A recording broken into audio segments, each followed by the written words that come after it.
history of Billingsgate Fish Market goes back over 2,000 years to the days of the Romans. Today it's Britain's most important fish distribution centre, frequented mainly by restaurant fish suppliers and chefs, and on weekends by members of the public. Gordon Ramsey is a frequent visitor, often going to Billingsgate with his supplier, Tony Allen, to check on the quality and variety of fish. Now this. I'm still alive. Oh yeah, that is really, really strong. That's really pinching me. Serious? Look. Tony got pinched. They're not drenched, are they? They're hand dives. These are actually diving. Yeah, these dive. They are, they dive. Yeah. Oh, you see how strong they are. Yeah. I've never seen it open like that at the bottom, you know that? What? We've always got the top on, the flat top on. See, that's why you chefs always mess everything up. I know, we've always taken the flat top off. You know, I mean, for presentation point of view, that's the way they do it in the marketplace, something like that. Right. Unbelievable.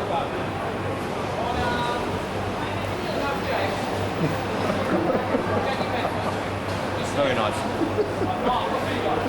6 o'clock in the morning. I'll be back in a minute. I'm just going to be sick. Oh, mate. Not after my bacon sandwich.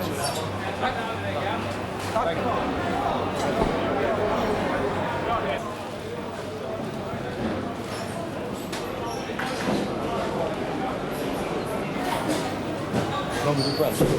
Oh, really? Yeah, just for what fried lobster with noodles. They're nice. You actually use them, but they're not lobster, though, are they? Sorry? They're not lobster. Yeah, they're longest. Longest, yeah. More cheaper than lobster. No, more expensive than actually. But you haven't got the claw meat. Okay. Understand what I mean? So, whereas the lobster, you've got the same ratio of tail to body, Yeah. but in a normal lobster, you've got the claws. Okay. Yeah? Which Yeah, gives you more meat. Obviously, these do work out more expensive. You have a look at the, you know the big orange longest in France you would have used? Yeah. Yeah. I mean, they're about, I don't know, 35, 40 quid a kilo. These are about £7 a pound, 15.50 a kilo. Really? They're quite reasonable. Nice, aren't they? Very meaty, aren't they? They are meaty, very meaty. strong. What do you think? I mean, there's 4 ounces of meat in them there. Yeah. It's quite a lot. Yeah, I don't understand why they take them off like that and then put Well, them it's transport, but the thing is, unless they kill them at source and take the tails off, you know, by the time they transport them over here, you know, all the heads will be black and they'll all be black round there. Do you understand what I mean? Oh, okay, with the blood, yeah. Okay. Okay. Where are they from? Cornwall? These could actually be Scotland, these ones, but you have to be careful these things. Okay. What's the difference between a cock and a hen crab now?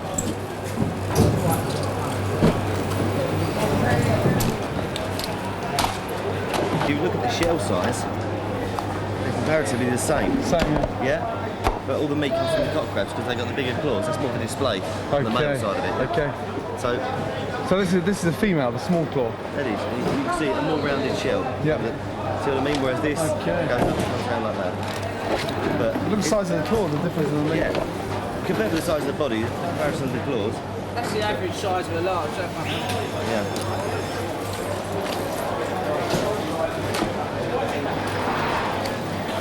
Very popular. Huh? Chinese. Memories of China. No spider crabs, no? Yeah, there might be a few up here. Let's go and The look only at one the I might have on these ocean. Alright. They're big dead. No worries. Cheers, Gav. See you later. Right. Bye.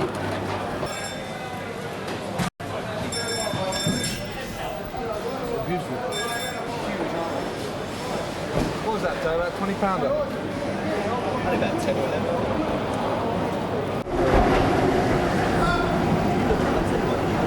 Sheer strength you feel it. But, you know, that's a dry cloth and unbelievable. That's unreal. They bite, they must bite, no? Yeah, I think they do now and again. I mean, I've been bit. Put that in your hand. No, right. Let's pick it up and dry it. I mean, just see if you can just grab on one like that. Just feel how strong they are. That's unbelievable, isn't it? For a £1.5 Unbelievable. They're so strong, aren't they? There must be one of these strongest fish, no? Oh yeah, definitely. I'll tell you what, I mean, but these eels, yeah? is I've had some meals all over. One of the best meals I've had is just grilled eel. Yeah. Have you ever eaten it grilled? What was he saying? Stuart told me about opening them up. And, you know, when you cut down the backbone, you open up like a flap. Yeah. And grill it with some breadcrumbs and grill it under. Well, you can do. In Italy, it's very big. You know, that freestyle I went to recently. Yeah. That's where we had grilled eel. Is it good? Yeah. Brilliant. It's stunning. But if you just take one of these bastards over here, yeah. If you used to cut a dart, yeah. But actually on the natural seams of it, like see the natural seam down the back, and you'll see the seam there, see the seam there. Yeah. Just insert the skin along all the way, clean the blood out, and just grill it. So. Yeah, just cover it in olive oil and grill it. It's amazing. And the other thing they're always good for, which you know about, is putting them down your trousers on a Friday night to go to a club, isn't it?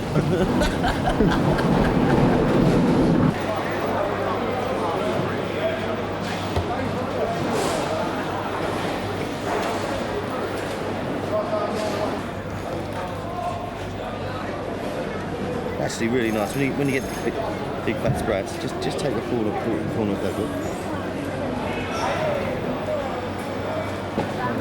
Good, huh? Again, wooden box, yeah? Yeah. Fantastic. Properly done.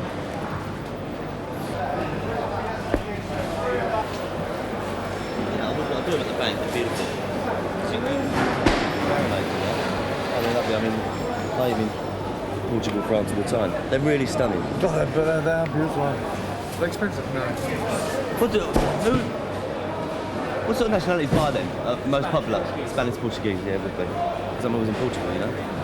How are you? Good.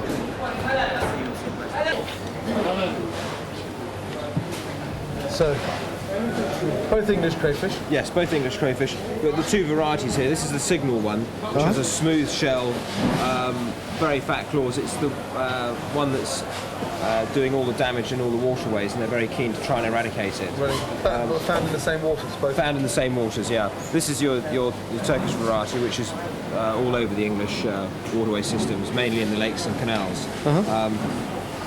I mean, they are very destructive in lakes and ponds because they eat all the baby fish. They burrow into banks. So anyone that's sort of, who's got reservoirs, they're eating into the reservoir banks and it's all collapsing. Seriously? So they're quite keen to remove them as quickly as possible. Do you see them being banned, or? Well, I don't think you're allowed to put them back in the water once you catch them. Really? I think there's quite in various areas they've got very strict regulations on catch and destroy or catch and sell on. They're not to be reintroduced into any waters. Good. Thank you, mate. That's all right. So, give us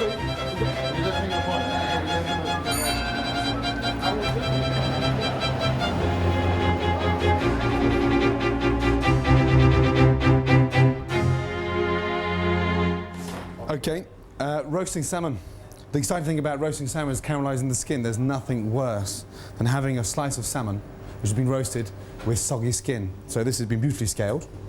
We have dried it. Again, crucial part, drying of the skin is paramount because when we put it into the non-stick pan, it's got to be croustillant and nice and crispy.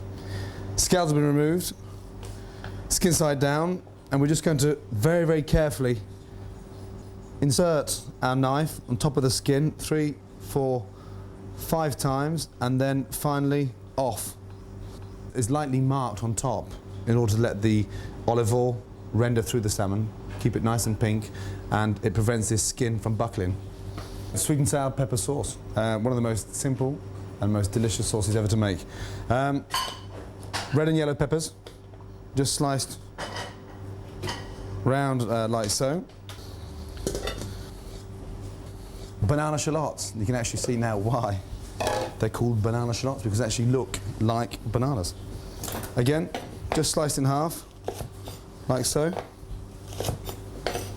They've got a beautiful colour to these, and they're very fragrant and slightly more expensive than your normal run of shallots, but well worth it in the end because of the flavour. When we get to caramelise these, they're so sweet and they colour very easily, which is nice. So, down through the shallot.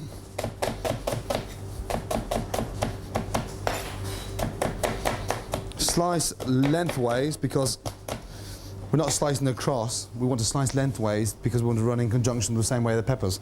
So if they're all sliced in lengthways together, they caramelise evenly, and most importantly, they don't burn. Into a bowl with the peppers, just very lightly mix that through with your hands and start to break up the shallots so they become nice and full-length strands. Inside that, we're going to put some basil. No need to pick it off its stem because it's beautiful, it's very fragrant, it's very fresh, and we want to use the stem, so just pick the bottom of it, which sometimes tends to be a little gritty. Very generous with the basil, nice sprig of tarragon, little sprig of thyme, and then very carefully, we've got 3 cloves of garlic. We're just going to lightly crush the garlic and leave them in like so. Sweet and sour pepper sauce, very, very simple, easy sauce to make. Start off with olive oil into the pan, very generous with the olive oil, rolling it around. Peppers, basil, shallots, thyme, all into the pan. It may look massive in quantity, but by the time it's caramelised, we've extracted all the juice from the peppers, the shallots are nice and sweet. It will break down into this lovely, almost like pepper puree.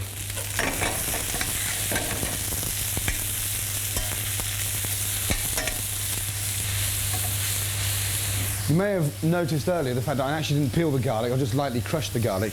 And the reason behind that, of course, is before we actually puree this sauce to extract all those wonderful, delicious juices, we can actually remove the garlic, so therefore there's no need to peel it. And of course we know how finicky and long-winded peeling garlic is. Just lightly crush it in the pan, and prior to putting it through the blender, we're going to remove the garlic. As it starts to break down, a touch more olive oil, just to moisten the peppers and the shallots. And as you can see, I'm cooking this on a very fierce heat, and it's important throughout to cook on a fierce heat, especially when we're caramelising the peppers and the shallots, because if we don't do that, then it starts to boil. And a boiled pepper sauce to a wonderful caramelised sweet and sour pepper sauce is a complete difference in taste.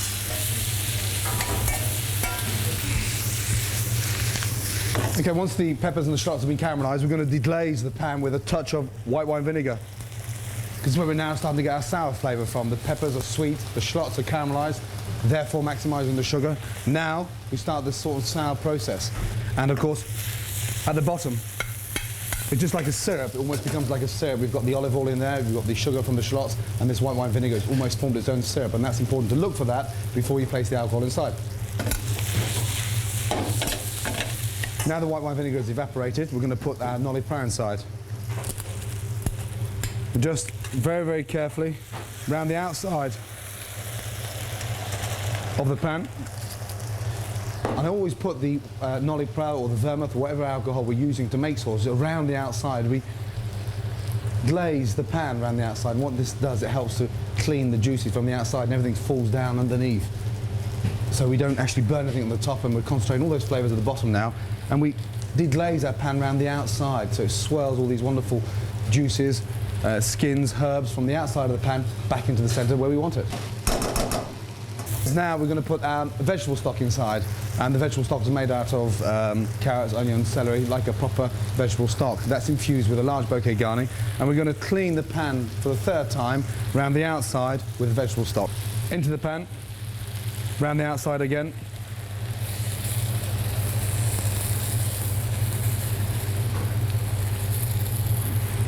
We've got about 650, 700 ml in there, double the quantity of alcohol, and we're just covering the peppers. Because the important part about this sauce now is that we actually bring it up to the boil, cook for 3 or 4 minutes, and then we're going to puree it. We don't reduce it down to syrup, otherwise it's going to become too strong, too sickly, and it will have a very rich, horrible, weighted flavour on the end of your palate. So, 3 cloves of garlic, and I found them. Out into the bin. And now we're ready for pureeing the sauce. Not too thick, not too runny, but just nice, smooth, velvet texture. Straight through. And then with a small ladle, just very carefully pushing down through the sieve.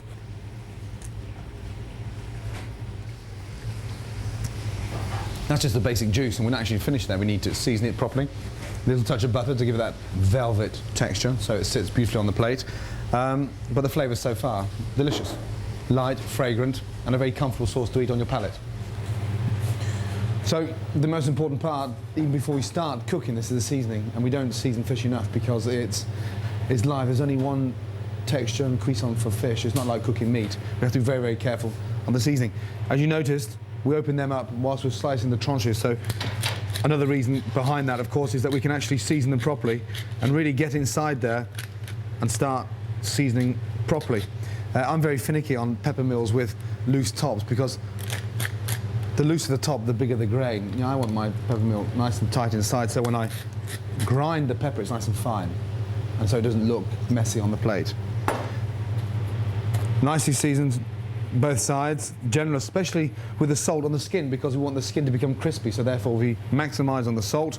It becomes nice and crispy. It'll extract all the water out of the skin, and we've got this beautiful flat caramelised base. Both sides turned over again.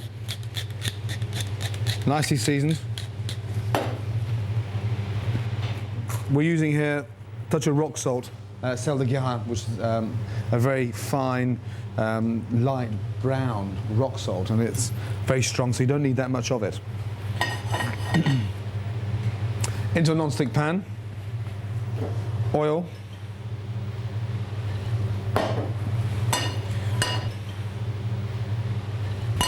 once the oil's gone into the pan, you can see how hot it is just by the smoke it's creating around the side. So just moisten the pan with the olive oil around the side, you can identify it's nice and hot. So it's now starting to smoke.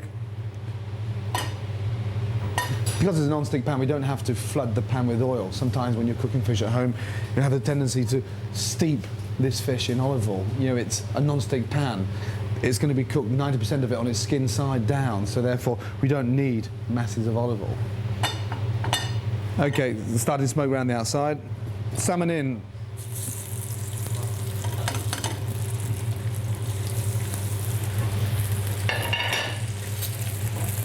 Just gently shake the pan to begin with to make sure that skin is not sticking, but if it's a proper non-stick pan, then it won't stick.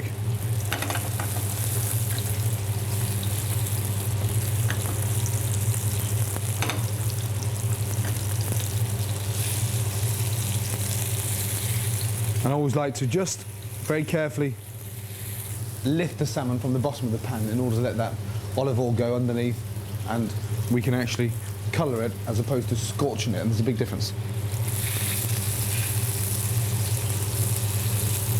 The interesting part about serving this salmon is we want a nice crispy skin, but we want it pink in the middle. That's paramount. That is so important. So you can see now, as the cooking starts, the colour of the salmon changes throughout, and I'm not going to turn that until that cooking throughout the salmon has actually changed to above halfway, because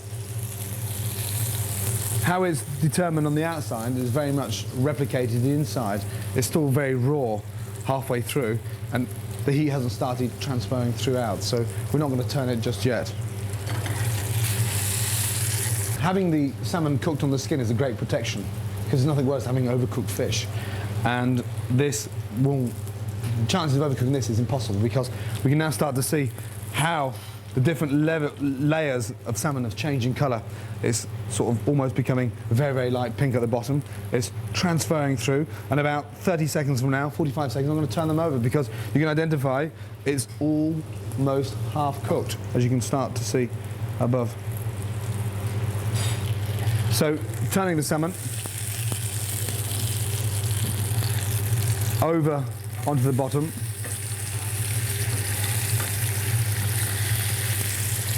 And now you can see that is absolutely hard, solid, caramelised skin, which gives us a fantastic base that we've cooked our fish on. It's almost like a platform to prevent the salmon from becoming overcooked.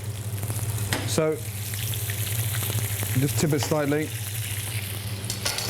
and then finally, before we take it out, just glaze your salmon with your olive oil, and it's still staying incredibly crispy, and that's very exciting to eat. It's very tasty. It's been dried with the salt, and it's very wonderful texture, crispy salmon. We're just going to season them again for the second time with our rock salt on top, and then out onto a butter tray with paper just to drain that excess fat off, like so. We're just going to finish the sauce very, very gently with a touch of butter, just to give it that nice velvet texture. Important when you put the butter in, don't leave it in there, whisk it in. Otherwise, you'll have this horrible split effect, like split hollandaise. We don't want that. Whisk in the butter very quickly, like so. Touch of pepper, fine ground pepper, rock salt, and then as a garnish for the sauce, inside we're going to finish it with little brunoise of peppers, small diced peppers of red and yellow, trimmings, offcuts that have just been cut up and cooked in salted water for about 3.5 minutes. And we're going to place that inside the sauce, stir it around. Delicious. Now we're ready to serve. Start to spoon the sauce in the centre of the plate with your garnish. The wonderful flavours. You've got the sweet and sour sauce, garnished with its peppers inside. Leave the peppers into the centre of the plate and let the juice spread throughout. Salmon, lift up and just sit on top of your peppers. Tranche your salmon with a sweet and sour pepper sauce.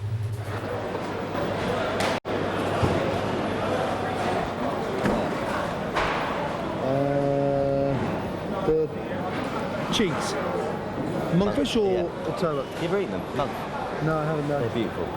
That's what you'll see in places in Spain and that. Yeah. The cuttles, the baby squids, the tiny octopus. They're actually monkfish cheeks, which are a big delicacy in Spain. No. Well, monkfish hake, baby octopus, baby squid, tiny cuttlefish are all delicacies in Spain. They're all fantastic. But you take the skin off, just there, and they're beautiful little medallions. They're really stunning.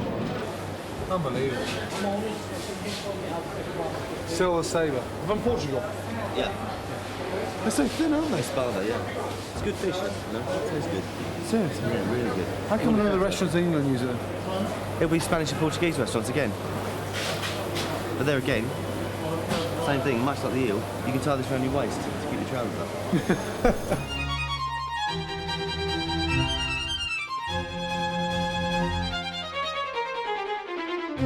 up.